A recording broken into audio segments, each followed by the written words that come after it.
자, 국방상의 문제가 있다. 한일 해저 터널 연결되면 국방상에 어떤 문제가 있느냐? 어떤 문제가 있느냐? 자, 지금까지도 지금 현재 거구주의자들이 계속 도쿄의 중심가에서 그것도 아직까지 이 나치의 문양을 들고 군국주의를 그대로 폄하하는 친구들이 많이 있다는 거죠. 그리고 뭐요? 자기들을 군사력을 증강하고 있고 평화헌법, 메가드 헌법이라는 너그 나라는 전범의 나라니까 너그 나라만 보호하는 법이지 너그나 다른 데 나라를 이렇게 보호한다는 경찰을 국가로는 안 된다 라고 했는데 지금 아베 정권은 뭐예요? 그거를 평화헌법 자체를 개정해서 어디요? 보통헌법으로 만들려고 그래서 다시 군국주의를 부활하려고 하는 어떤 그런 총리는 신사참배 그렇게 반대하는데도 불구하고 하고 있죠. 자, 두 나라의 독일하고 일본이라는 두 나라가 똑같은 전범인들의 국가인데도 독일은 어떻습니까? 독일은 인접국가에 대해서 자기네 역사를 숨기지 않는 거죠. 그대로 역사를 인정하는 거죠. 그리고 나치 문양도 사용하지 못하도록 하고 어디요? 포로 수용소도 그대로 보존을 해서 역사의 어떤 기록을 남겨서 후세들로 하여금 다시는 이런 일이 없도록 하는 거예요. 근데 일본은 뭡니까? 나홀로 역사. 섬이라는 곳에는 있다 보니까 편협화된 생각을 갖고 있어요. 자기네 나라가 자기 민족이 가장 우수하다고 생각해요. 그러다 보니까 남들하고 주변의 국가에 생각을 안 하는 거예요. 이 보세요. 나치 문양을 들고 도쿄 시내를 활보하는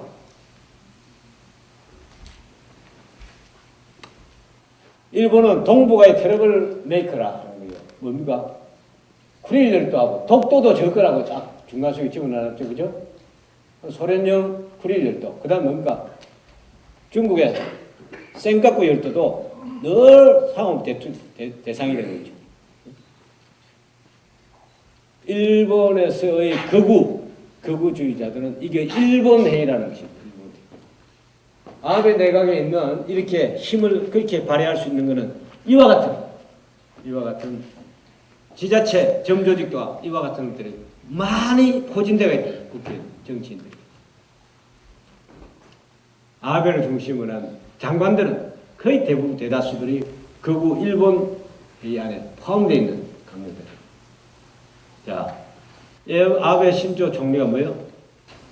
이렇게 야스쿠니 신사를 그냥 자기네들 조상이니까 하겠다는 거예요. 참 하는데 왜 너가 주변에서 너가 왜 우리를 이렇게 배내나 감내나 하나? 그게 부안무치죠. 그죠?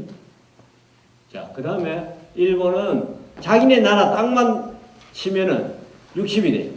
근데 이거를 영해를 자기 마음대로 쓰는 거예요. 독도도 저거 영해 안으로 넣어놨다. 생각보다 넣어놨다. 그러니까 세계 6위가 되는 거예요. 면적을 끊어야 돼요. 그래서 일본은 1986년도에 동경 도로 엔지니어링에서 이와 같은 계획을 합니다. 자기네들이. 자, 이끼섬하고 대마도를 이렇게 국제 복합 물류 기지로 만들어요. 이게 연결돼서 이리 올라옵니다. 그리고 이끼섬에서도 올라오고 대마도에서 올라옵니다. 올라오면 여기서 항만을 만들어서 여기에 있는 컨테이너 항문을 실어서 그냥 대륙으로 가져오겠다. 일본이 한일 해저 터널을 이렇게밖에 뚫을 수밖에 없는 이유가 있습니다. 제가 공학을 했기 때문에 다른 사람들 들켰으면 어거지라도 지을 건데 저희들은 내 눈에 들켰어요. 왜 들켰냐? 자기네들 이 한일 해저 터널 내가 일도 안 되면은 이 소련하고 뚫고 갈 기다. 이래 이야기를 하면은 우리는 잘 모르는 사람이 아이고 글로 가면 안 되지. 우리 쪽으로 해야지 이러는데 절대 글로 갈 수가 없습니다.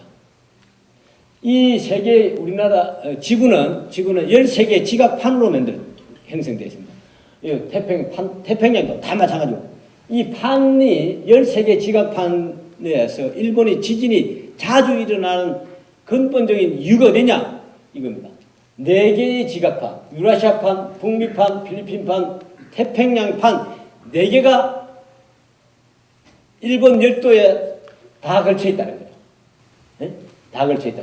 이거 보십시오. 북미판, 태평양판, 필리핀판, 유라시아판이 걸쳐가 있기 때문에 이리로 유라시아판 안에서 이렇게 올 수밖에 없는 게 터널을 뚫으면 이리로 하면은 판이 달라요. 아예 그건 뚫을 수가 없습니다. 이게 완전히 단절되어 있기 때문에. 그래서 이 친구들은 일로밖에 할 수 없다는 거죠. 자, 이래 됐습니다. 필리핀판, 유라시아판, 북미판, 태평양판이 이게 왜 쓰나미가 이렇게 오냐면요. 쓰나미는 해저 1km 정도 밑에서 이래 두 개의 판이 두 개를 땅 부딪혔을 때 그게 1km 정도 밑에서 부딪힌 것이 이게 흔들림 안에서 있는 흔들림에 물이 올라오면서 커지면서 이것이 쓰나미로 오는 거예요. 근데 우리 동해연은 기껏해 200 이하입니다. 여기서 우리가 지금 이제 얼마 전에 우리가 났던 것이 요 아닙니까? 그죠? 여기에 후쿠시마 원전 터진데 그죠? 센카쿠에서 터진 게 요거다 말이다. 그러면 이거는 태평양판하고 북미판이 두 개가 확 부딪혔는데 이게는 엄청나게 깊은 해령이 있단 말입니다. 6,000m 이 정도 되는 해령들이 있단 말입니다. 그런데 여기에서는 쓰나미가 30몇 m 오지만 우리는 여러분들 접시에 물이 있다 해가지고 막 그걸 많이 흔든다 해가지고 그 물이 쓰나미가 되어 옵니까? 안 오는데. 근데 원전 관계자들은 막 토론회 할 때 뭐 우리도 저런 경우 어떻게 하고 또 저 새끼들 진짜 모르는 놈들 저.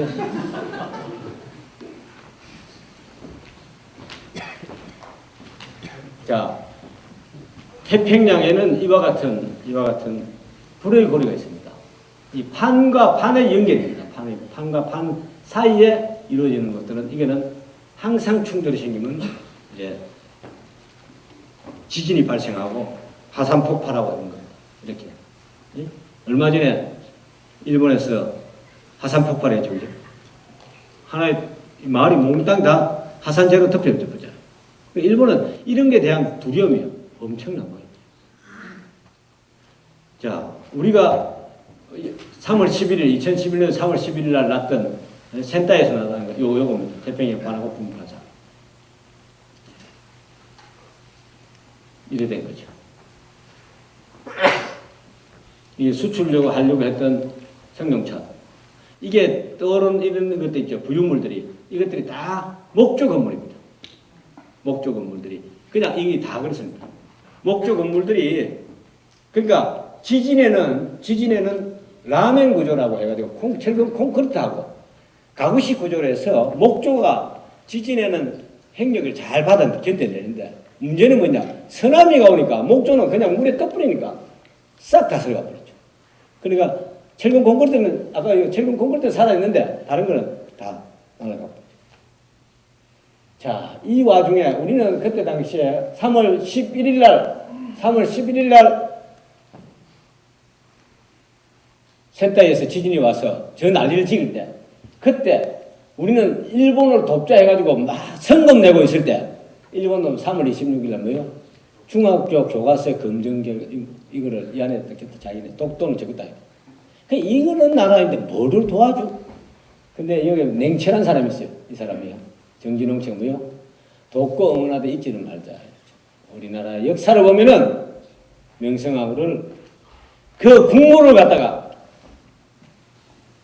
일반 군인이 와서 그냥 난다지를 하고 불을 태우고 아주 시가 안 떨려요.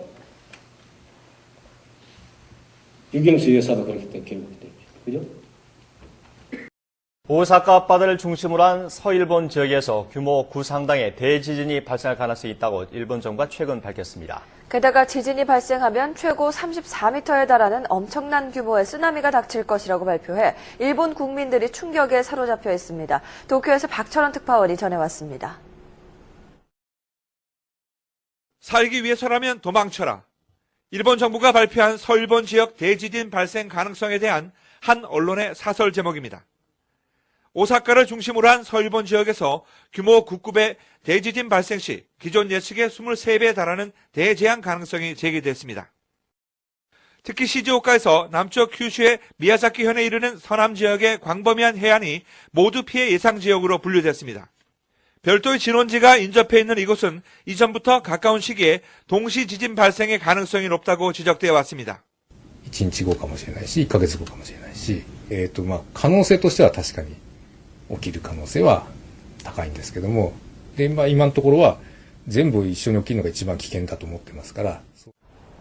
거대 쓰나미가 처음으로 도달할 것으로 예상되는 시고쿠 고치현의 한 해안마을은 최고 34m에 달하는 쓰나미가 예고됐습니다. 쓰나미 도달 시간도 지진 발생 2분 뒤로 전망되면서 대피조차도 어려울 정도입니다. 이 같은 정부의 공식 발표를 접한 일본 국민은 하나같이 경악을 감추지 못했습니다. 자, 34m의 지진이 한꺼번에 닥친다는 건 아까 말씀드린 대로 판과 판 사이의 해령이 그것이 아까 얘기한 대로 태평양판이나 필리핀판, 북미판이 동시에 어떤 데는 하나씩 부대체가 이게 지진으로 오고 흔들림이 생기는데 이것이 어떤 주기에 왔다 갔다 하다가 동시에 다발로 땅 때릴 때 있다고. 그럴 때가 앞으로 향후 30년 이내에 34m라는 쓰나미가 온다고 하는 거예요. 그래서 지금 일본에서는 엄청나게 지금 긴장을 하고 있어요. 자, 그 다음에 한일 해저 터널이 연결되면 우리나라의 국가의 정체성에도 문제가 생긴다. 중국은 동북 공정이나 서북 공정으로 해서 동북 공정에 의해서 우리나라의 고려의 역사를 자기네들 중국의 역사의 일부 소수 민족의 부족 국가로 이렇게 치부시키면서 동북 공정을 이렇게 역사를 왜곡합니다. 왜곡하고 하고 있고. 그 다음에 일본은 뭐요? 일본 서기 4세기, 6세기경에 우리나라를 일본이 이미 지배하고 있었다라고 일본 부서를 이야기합니다. 두 나라가 큰 강대국이 우리나라를 두고 서로 자기네 나라 속국이라고 이렇게 이야기를 하고 있습니다. 근데 한일 터널이 연결되고 나면 우리나라가 아까 말씀드린 대로 프랑스 떼제베, 프랑스 파리에서 우리나라 서울, 부산, 한국의 서울 또는 한국의 부산이 돼야 되는데 거기 일본의 재팬 도쿄, 재팬 오사카 되고 그 사이에 우리나라는 존재하지 않는다. 연결시키지 않으면 우리나라는 그대로 있다는 거죠. 그죠? 이렇게 역사를 왜곡하고 있는데 힘이 없으니까 뭐 대응을 제대로 잘 못하고 있는데 그것마저 연결시키고 나면 우리는 없어지는 거예요. 그러면은 이 두 나라 한일 해저 터널을 이렇게 하기 위해서 일본이 얼마나 노력하고 있고 우리는 어떻게 하고 있냐 대응은 볼까요? 자, 일본은 이 한일 해저 터널이 미치는 영향이 엄청나 사회 각계각층 모든 영역에 다 이렇게 영향을 미치는 거를 이제 눈을 감기고 단지 한일 해저 터널 연결해서 오는 그 이익에 관한 그 부분만 하라고 자꾸만 우리를 이렇게 그러다 보니까 잘 모르시니까 은행장들 그 다음에 각종 언론사들 그 다음에 경제인들 이런 사람들을 두고 자꾸 그러니까 이 사람들 세뇌가 돼가 그거 하면 되는가 보다 하면 되는 멀리 보면은 이 나라 몽땅 일본이 가지고 가는 그렇게 일본이 이렇게 점진적 전략적으로 접근하고 있다.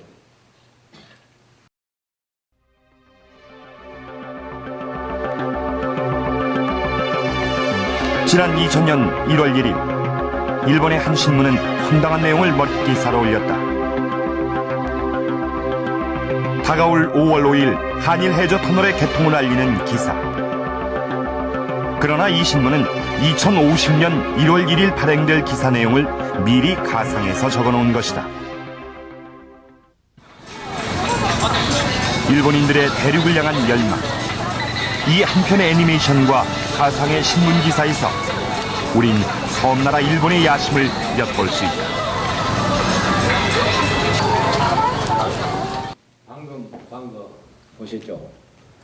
2050년 1월 1일자 신문에 2050년 5월 5일자 신문에 이렇게 발행할 것이라 50년 뒤에 신문을 저렇게 내는.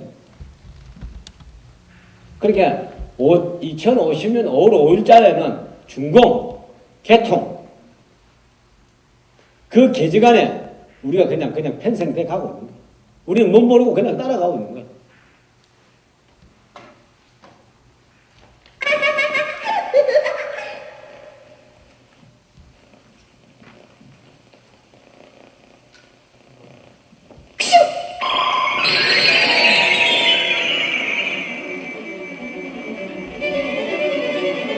地球、それは宇宙でただ一つの奇跡の星。私たちがこれから体験する世界は21世紀の地球です。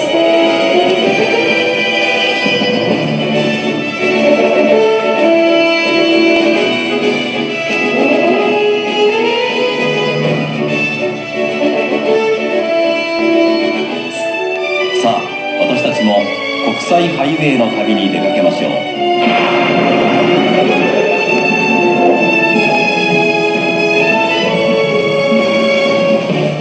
私たちの道は日本列島を抜けて海底牧場の地下を走ります。海底トンネルを抜けるとそこはお隣の国韓国。国際ハイウェイの入り口には自動チェッカーがありますから、現在利用されているような入国ビザは一切必要ありません。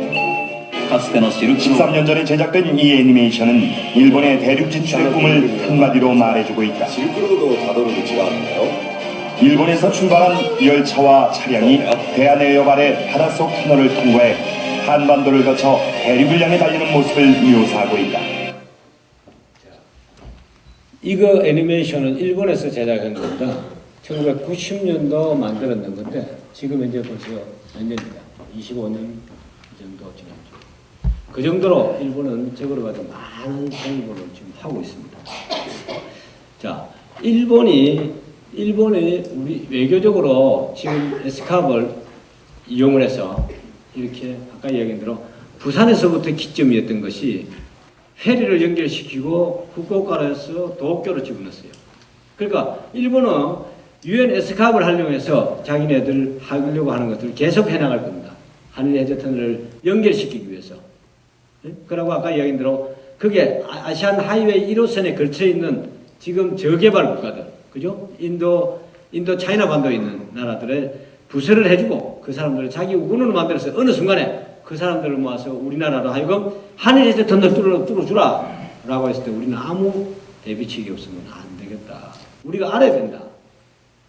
그 다음에 FTA, 한일 FTA를 빌미로 한일 FTA를 우리가 하려면 진정한 우리 한국과 일본 간의 무역을 하기 위해서는 한일 해저터널 연결되면 얼마나 교류가 잘 되면 좋겠습니까? 라고 하는 것을 우리인데 제기할 거다.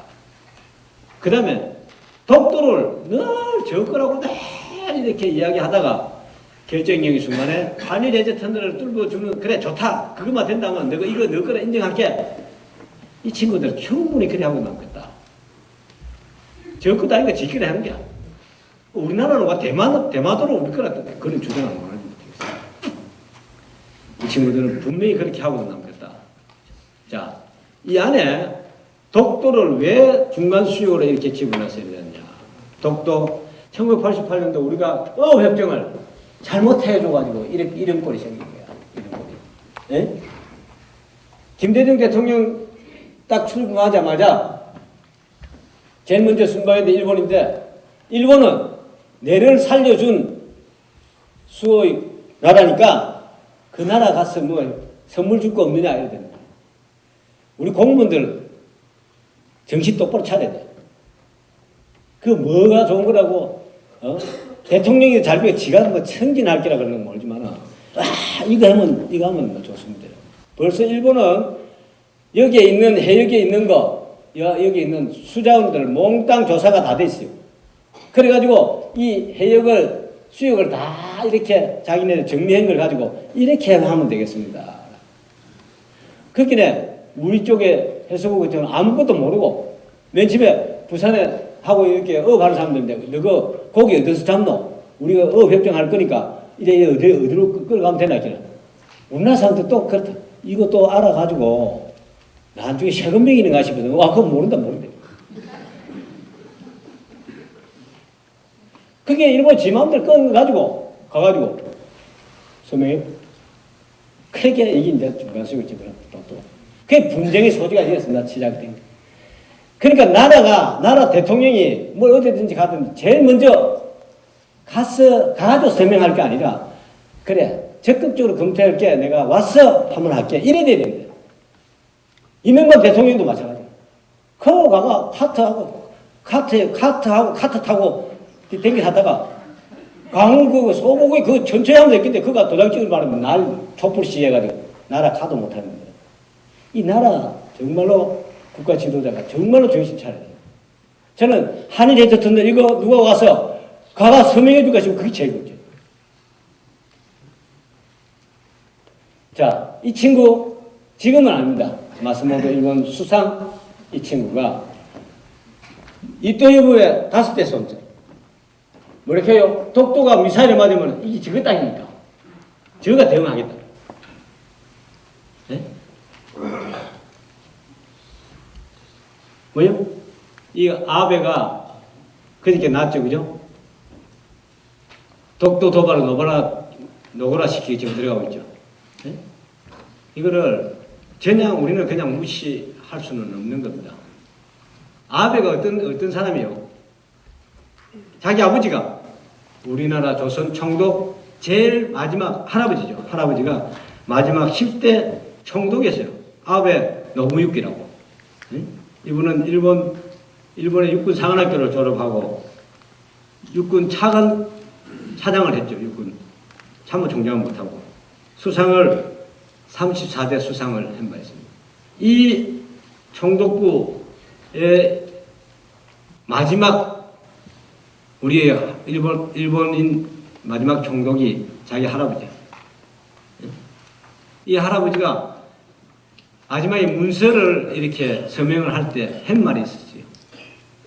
비록 전쟁에서 졌지만은 그러나 우리가 전쟁한 건 아니다. 전 건 아니다. 한국이 옛 명성을 찾으려면 100년의 지나야 비로소 가능할 것이다. 왜? 식민사관을 심어놨기 때문에. 무서운 이야기.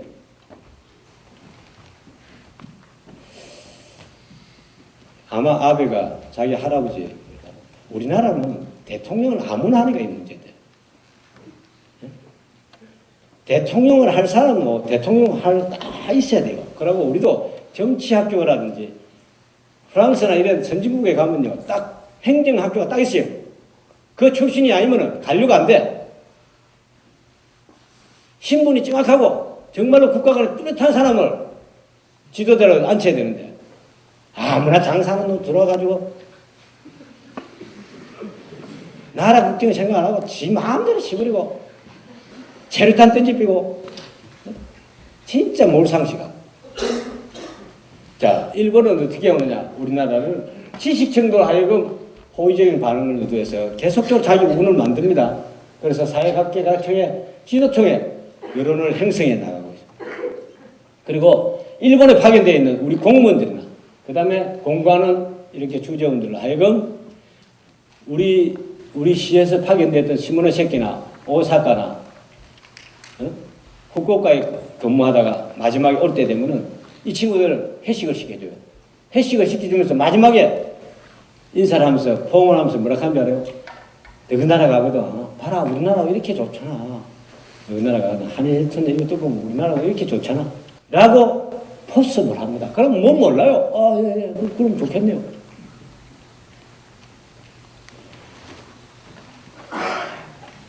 한일 해저 터널이 뚫리고 난 이후에 경제적 효과만을 자꾸 이야기를 하고 있는데 전체를 다 보시라는 거죠. 전체를 다 보면은 우리나라가 과연 해줘야 되는 일인지. 자, 이거를 이렇습니다. 여러분들 앞으로 신문을 보시면 반드시 한 번씩 검증해야 되겠습니다. 이 말들. 이거 국경을 초월한 지역 간의 협력, 공동 번영과 상생 방안 뭐 이런 말로 오면 이거는 이거 한일 해저 터널을 뚫기 위한 그 말의 미사유구나. 이게 갑작스럽게 2006년도 7월 19일 날 부산하고 후쿠오카 포럼을 갑자기 생겨 만들어내더라고. 이게 왜 만들어냈을까 했더만 알고 보니까 뭘 나타났냐면 갑자기 이날 2006년도 11월 11일 날 세계 교통장관 회의가 UNSC가 교통장관 회의가 우리 백스코에서 있는 거예요. 그게 일본이 이 차에 우리 부산하고 후쿠오카는 이렇게 사이가 좋게 잘 지내고 있다 라는 걸 만방에 알리기 위해서요. 갑작스럽게. 그런데 못 모르고 있었어요. 저는 이제 큰일 났다 이거. 이제 이 나라 이제 말하면 그렇지. 그래서 제 자료 가지고 크게 뿌리다가 뭔가 대치면 그놈들 뭐 이사다가 막 보니까 저거 반대하는 거예요. 그러니까 막 그 다음에 이래. 자, 이 포럼에 이거 한번 보십시오. 이 포럼을 발족하면서 공동의장들이 어떻게 나오나? 이 공동회장들이 김종렬 부산일보 사장, 장승만 동서대학교 이사장 이 오는데 일본에는 서일본 신문 사장, 그 다음에 이시하라 스스무 JR 큐슈 사장이 오는 거야. 그러면 한 사람은 그 신문사 사장, 한 사람은 학교 법인인데 이거는 신문사 사장 서일본 신문까지 좋았다. 이시하라 스스무 JR 큐슈 사장이 오는 거야. 저쪽에서 일본에서. JR 큐슈가 뭐예요? 재팬 레일로드 큐슈 사장입니다. 일본 서일본 철도 사장이 온 거예요. 그러니까 포럼이 진정한 포럼이 아니다는 거죠. 그죠? 자기의 목적을 갖고 왔다는 거죠. 그것이 이제 뒤에 나타납니다. 이거는 아까 저게 각 기관의 장들, 이걸 잘 모르는 사람들은 전부 다 자기 운을 만들기 위해서 은행장끼리 또, 이거 어딥니까? 이 강남주, 북경대학교 총장은 문화 관련된 부분, 그죠? 통신사 가지고 또 이야기하고. 그 다음에 이거는 기술끼리, 토목학회에서 연결, 같이 북큐슈권이에요. 이런 식으로 하는 거예요. 네? 아까 말씀드린 대로 이게 북큐슈에 있는 카라치라는 곳은 임진왜란 때 여기 출병지였어요. 요 뒤에 보이는 곳이 바다입니다. 바다고 요거를 평화공원이라고 문선명 재단에서 이거를 다 이거 한 사경으로 500m 이미 파 들어가 있습니다. 평화자 들어가는 거는 문선명 재단에서 이렇게 대동강 북한에도 이렇게 이거 우리 김영호 의장도 이 보면은 뭐 초강력 경제권 행성을 위해서는 이것을 해야 된다. 잘 모르면 막 가만히 있으면 되는데.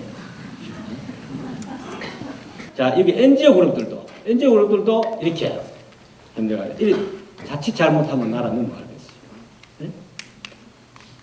자, 우리의 의회도 같이 이렇게 노력을 하자. 네? 그 다음에 이 회원, 아까 한일해저터널의 연구회라는 이 연구에서 1인당 한 명당 10명씩 회원을 영입한다. 한국과 일본의 지방의회들이 200명이 한일해저터널을 지지한다. 여러분들도 이 사람들 같이 합류하려면 지금 여기 범전회관 있죠. 교통부. 그거 가면은 문선명 재단들이 있습니다. 그거 가가지고 여러분들 무료로 그거 다 태워줍니다. 일본 큐슈 한번 갔다 오세요. 무료니까 갔다 오시면 돼요. 2박 3일인가 해야죠. 나는 가면 아예 대도 안 하지만, 여러분들. 자, 여기서 보면은, 이때 이제 본색을 드러납니다. 부산하고 후쿠오카 간에 포럼에 제3차가 됩니다. 이제 두 사람이 떨어져 나가버립니다. 장승만 씨가 떨어져 나가고, 서일본 신문사 사장이 나가버리고, 누가 두 사람이 나는데, 김종렬 부산일보 사장하고, 누구요? 일본 측의 대표 이시하라 스스무 JR 큐슈 사장이 그때는 두 사람 공동으로 나왔다. 이거는 뭡니까? 결국 일본이 한일해저터널을 뚫기 위해서 이때까지 다 만들었던 그거. 자, 우리나라가 넘어갈 수 있는 소지가 많습니다. 공로맹씨, 에? 우리나라 외무부 장관 했던 사람들이죠. 이런 사람들도. 고속철도 윈린전자 강력권 기초단지자예요. 이런 사람들. 또 우리 부산에 이현호 부산발전연구원 지금은 아닙니다. 이 친구도 관광 그것 때문에 이걸 하자. 그 다음에 동의과학대학교 토목과 교수들은 무조건 하자는 주인데 여기 보면은 이 사람이 한반도 세계의 중심을 이끌 한일대대 터널 왜 중심이 돼? 중심 비학기는 그잖아요. 근데 이와 같은 자기네 장점이 있다는데 근데 제가 국제신문하고 옛날에 기고를 많이 했기 때문에 이 보면 국제신문 나이 되면 자기네들 책임지려 할까 싶어서 요 밑에다 이걸 딱 뭐라 해놨네요. 사회 필자의 견해는 본지의 제작 방향과 일치하지 않을 수도 있습니다. 네? 자칫 잘못한 기고를 해줬는데 잘못되면 내 책임 아니다. 내가 저거 보고 국제신문 전화해가지고 뭐라 하려더만 그래도 지 구멍을 다 피해놨더만. 그런데 문제는 우리 부산시청에서 이런 걸 해줬다는 거죠. 예? 이런 걸 개최해줬다는 거죠. 우리 깊숙까지 들어가 있는 게 지금. 자, 우리가 이거를 해줬을 때와 하지 않았을 때 차이. 안 해줄 때는 우리가 물동량을 우리가 수송해주고 일본의 물동량 가져와서 우리가 해주는데 이걸 해주고 나면 어떤 현상이 생깁니까? 이렇게 같은 것이 다시 오는. 우리가 인천공항에 가서 다시 김해로 오는 게 김해공항 보면서 안 내려주니까 인천공항 갔다 우리 오잖아요. 똑같은 양상이 생긴다. 자, 그럼 우리는 어떻게 할 거냐? 우리는 그냥 가만히 있을 거냐? 우리는 한일대전을 관련된 전문가들 저보다도 훨씬 더 공부를 많이 하고 했던 사람. 우리나라 모든 영역에서 저거로 인해서 파생되어 올 수 있는 어떤 부작용 또는 우리의 피해를 더 깊이 연구를 해야 된다는 거죠. 그리고 그 다음은 기다림의 가치가 필요하다. 지금 투자할 거냐? 지금 우리가 뚫보겠냐? 그게 아니고 우리나라가 일본하고 경제력이 대등하게 됐을 때는 한번 고려해 볼 필요가 있지만 그보다 약할 때는 우리가 몽땅 다 잃어버린다. 그 다음에 우리는 이런 걸 할 때는 반드시 국민적인 합의 도출이 된다.